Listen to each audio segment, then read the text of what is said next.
हरियाणा के पूर्व मंत्री ओपी महाजन के यहाँ उनके सुपुत्र जो हैं वो लोकेश महाजन जी के यहाँ पहुंचे हैं भूपेंद्र सिंह हुड्डा। जी हाँ, भूपेंद्र सिंह हुड्डा जो हरियाणा कांग्रेस के एक बड़े वरिष्ठ नेता है और मुख्यमंत्री के बड़े दावेदार, वो यहाँ पर पहुंचे हैं और उन्होंने यहाँ पर कांग्रेस ज्वाइन करवाने के लिए पहुंचे हैं लोकेश महाजन जी को। काफी भीड़ यहाँ पर है, मेरे सामने आप तस्वीरों में देख पा रहे हैं। जयप्रकाश जी भी यहाँ पर पहुंचे हुए हैं और तमाम बड़े नेता यहाँ पर मौजूद है और खुद जो है भूपेंद्र सिंह हुड्डा इस समय यहाँ मौजूद है। हम तस्वीरों में आप देख पा रहे हैं हुड्डा साहब ने जो है कहीं ना कहीं साथ और सपोर्ट मांगा और उसके बाद जो है यहाँ पर आप देख पाएंगे कि महाजन परिवार जो है आज कांग्रेस में शामिल हो गया है। कहीं ना कहीं एक बड़ी मजबूती कांग्रेस को मिली है और कांग्रेस को मिलने के बाद एक बात कह सकते हैं कि हिसार के अंदर जो है हिसार क्षेत्र में कांग्रेस फिर से मजबूत हुई है और लोकेश महाजन जी के यहाँ पर ज्वाइन करने के बाद एक बड़ी मजबूती जो है हरियाणा में जो है कहीं ना कहीं। और हिसार लोकसभा क्षेत्र की मैं बात करूं, जयप्रकाश जी को बड़ी मजबूती मिली है।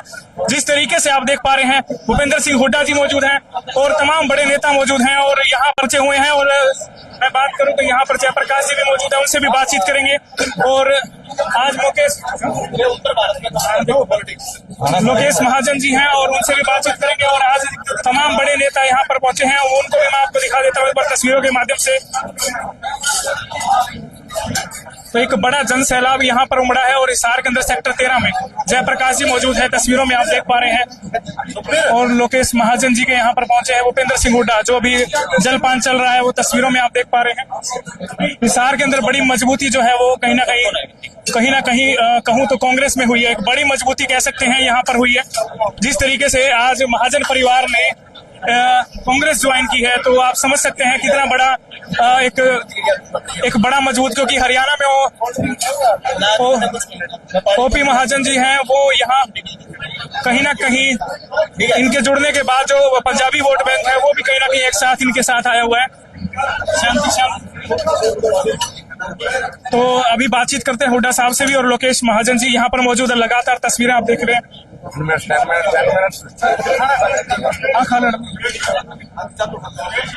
तमाम कार्यकर्ता यहाँ मौजूद है। सेक्टर 13 के यहाँ पर कार्यालय में यहाँ पर पहुंचे हुए हैं। आज आप 2 मिनट आ जाओ। तो लाइव तस्वीरें देख पा रहे हैं यहाँ पर आज एक बड़ी ज्वाइनिंग, जी हाँ बड़ी ज्वाइनिंग, बड़े अपने कार्यकर्ताओं के साथ लोकेश महाजन ने कांग्रेस ज्वाइन की है।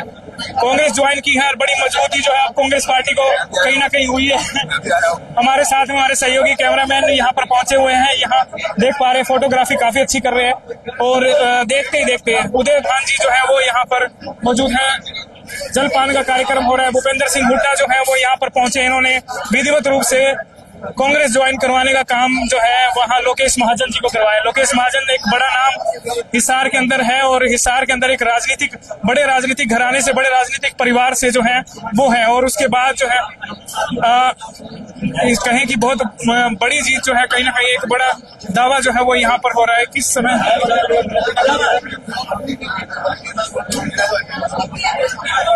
लोकेश जी एक बार आप आ जाइए।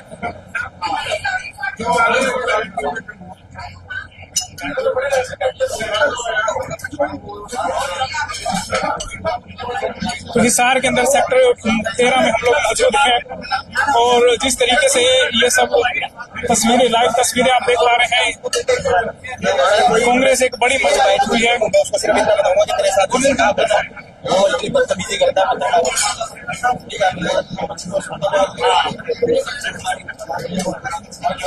तो इस समय की बड़ी महत्वपूर्ण अपडेट आपको दे रहे हैं। जी हाँ, ये देख सकते हैं ओम प्रकाश महाजन जी और उनकी धर्मपत्नी जो कि पूर्व में सांसद भी रही है सुमित्रा महाजन जी, वो और उनके सुपुत्र जो है वो लोकेश महाजन जी आज कांग्रेस ज्वाइन की है। ये तस्वीरों में आप देख पा रहे हैं लोकेश ओम प्रकाश जी महाजन।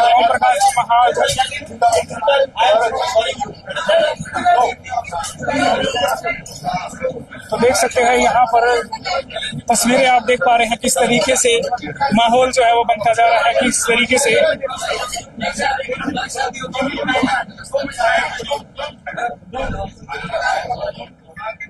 हुड्डा साहब यहाँ पर पहुंचे हुए, उनसे भी बातचीत कर लेंगे। और उससे पहले जो आप देख पा रहे हैं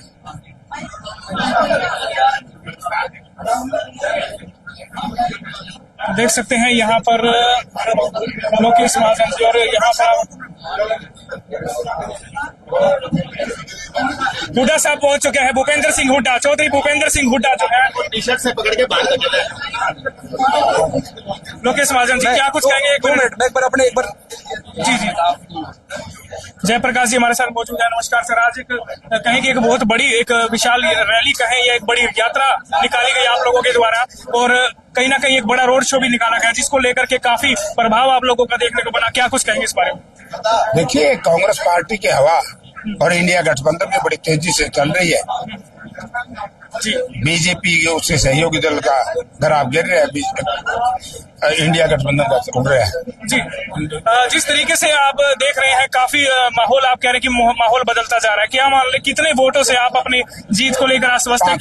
5 लाख वोटों से। तो जेपी साहब जिस तरीके से हमारे एक साथी के साथ एक व्यवहार भी गलत हुआ, इस पर आपका क्या कहना है? मैं ये गलत हुआ है इनके साथ, मैं माफी मांगता हूँ।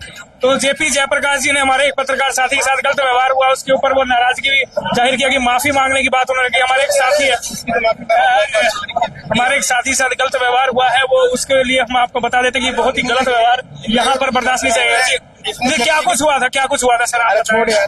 चलिए एक बार हम मीडिया पर वो चीजें नहीं लाएंगे, लेकिन जिस तरीके का माहौल है आप देख पा रहे हैं।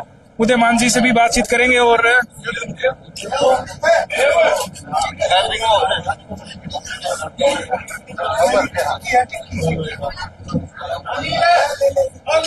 मनदीप बिश्नोई जी हमारे साथ मौजूद हैं जो कि अभी कांग्रेस में ज्वाइन की है। पहले जीजेपी के प्रवक्ता भी रहे हैं जेजेपी के और अभी कांग्रेस में ज्वाइन है। सर ये बताइए, एक बड़ा फैसला आप लोगों ने लिया, क्या लगता है अब माहौल किस तरीके से, क्या वो फैसला जो आपने लिया था वो सही है?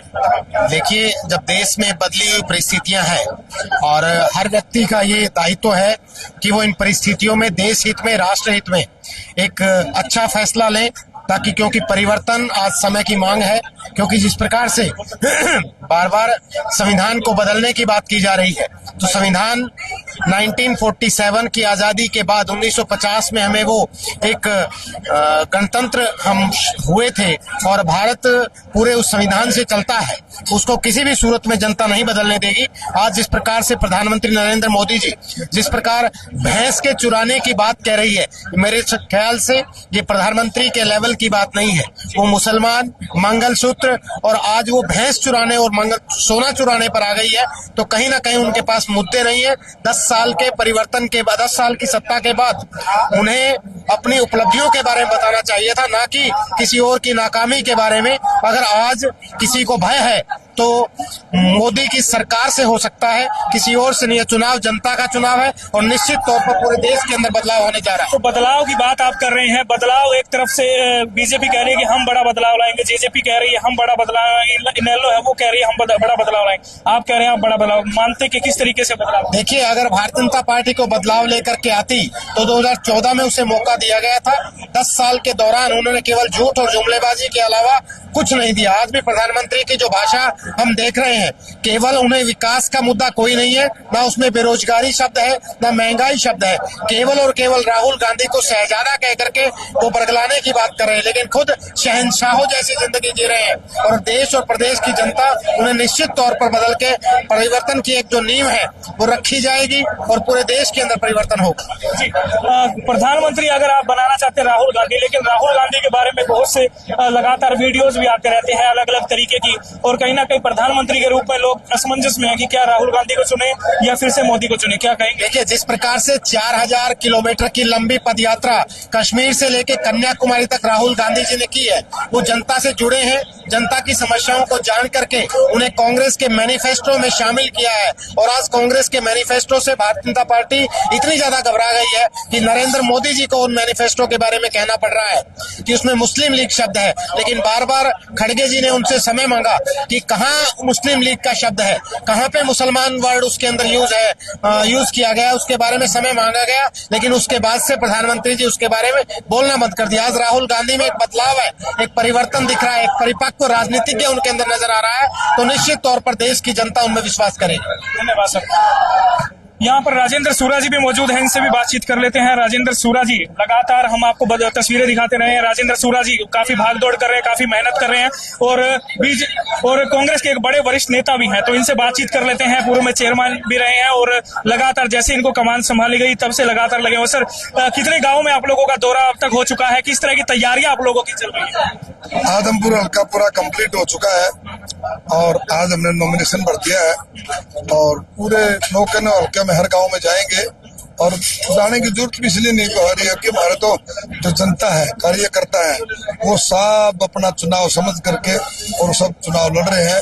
आप देख रहे हो, जहाँ हुड्डा साहब जाते हैं, जहाँ जयप्रकाश जी जाते हैं, वहाँ हजारों हजारों की संख्या में लोग इकट्ठे हो जाते हैं। जिस तरीके से टिकट में देरी हुई, कहीं ना कहीं लोग ये सोच रहे थे कि कांग्रेस का क्या रहेगा, किस तरीके से चुनाव प्रचार होगा, तो उसको किस तरीके से आप टिकट में देरी नहीं हुई, सब टाइम पर टिकटें मिली है, बढ़िया साथियों को टिकटें मिली है।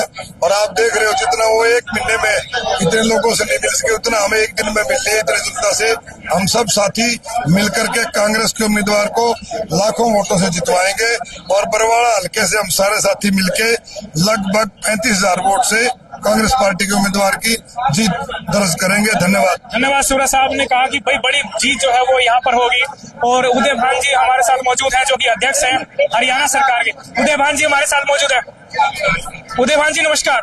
आज की आपकी यात्रा जो है काफी बढ़िया रही, एक बड़ी विशाल यात्रा आप लोगों ने निकाली और कहीं ना कहीं एक बड़ी जीत का दावा आप लोग कर रहे हैं, क्या कुछ कहेंगे इस बारे में? बहुत जबरदस्त जन समर्थन देखने को मिला है। जी जी। हिसार में जो जन सैलाब निकला, जी जी, वो इस बात का संकेत है कि हमारा प्रत्याशी जयप्रकाश बहुत भारी बहुमत से हिसार सीट जीतने वाला है। बीजेपी लगातार दावे कर रही है कि हम जीतेंगे और जो जेजेपी और कहीं ना कहीं मैं बात करूं तो इनेलो है, वो कहीं ना कहीं वोट काटने का काम कर रही है, कांग्रेस का साथ दे रही है, क्या कहेंगे? जेजेपी और एनएलओ का तो मतलब जो 0+0 तो 0 ही रहना है। जी जी। उनका तो कोई बात करने का फायदा नहीं है। सीधा सा मुकाबला बीजेपी का और कांग्रेस का रहना है।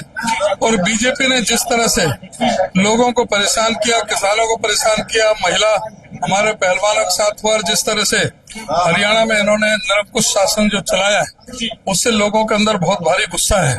तो ये पूरे प्रदेश में बीजेपी के इसी वजह से सभी जगह सारे प्रदेश में उनको विरोध का सामना करना पड़ रहा है। जिस तरीके से पूरे हरियाणा की मैं बात करूं तो 10 सीटों पर आप चुनाव लड़ रहे हैं, 9 सीटों पर लड़ रहे हैं, एक गठबंधन की भी है, तो क्या कुछ जीत का दायरा समझते हैं? किस तरीके से जीत मानते हैं आप?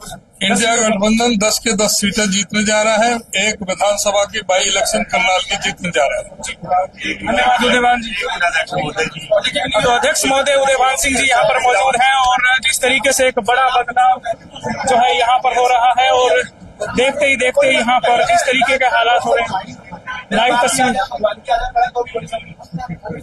तो देख सकते हैं इस समय लाइव तस्वीरें। उदयभान जी हमारे एक पत्रकार साथी के साथ गलत व्यवहार हुआ है, आपके कुछ कार्यकर्ताओं ने गलत व्यवहार किया, उनकी टी शर्ट फाड़ने का काम, किस पर आप क्या कहें? मीडिया के साथी के साथ गलत व्यवहार किया, वो देख लीजिए, अभी भी मारपीट हो रही है, वो देख लीजिए सामने आपके साथी है, वो कर रहे हैं, क्या कुछ कहेंगे? हाथापाई जी कर रहे हैं जी, देख तो चलिए, अभी उदयभान जी ने कहा है कि नहीं ऐसा गलत नहीं होने देगा। वहीं पर जयप्रकाश जी मौजूद थे, जिन्होंने कहा कि भाई कहीं ना कहीं मदद जो है वो की जाएगी, गलत व्यवहार नहीं किया जाएगा। तो इस समय देख पा रहे हैं किस तरह की लाइव तस्वीरें। और तो उदयभान सिंह जी यहाँ पर पहुंचे थे और उसके बाद जो है कहीं ना कहीं कांग्रेस की सीटें जो है आप देख रहे हैं किस तरीके से माहौल हो रहा है। और एक बड़ी यात्रा निकाल कर कांग्रेस ने ये जताने की कोशिश की है कि भाई हम जो है जीत की ओर अग्रसर है, इस तरह की बातें जो है उन्होंने कही हैं। और मैं बात करूं तो एक बड़ा जन सैलाब यहाँ पर उमड़ा हुआ है लगातार, जिस तरीके तस्वीरें आप देख पा रहे थे, ये महत्वपूर्ण जानकारी थी। और भी वीडियो आपके साथ शेयर करते रहेंगे। माहौल जो है वो यहाँ पर बदलता जा रहा है, क्या कहेंगे? वीडियो को शेयर करें, धन्यवाद।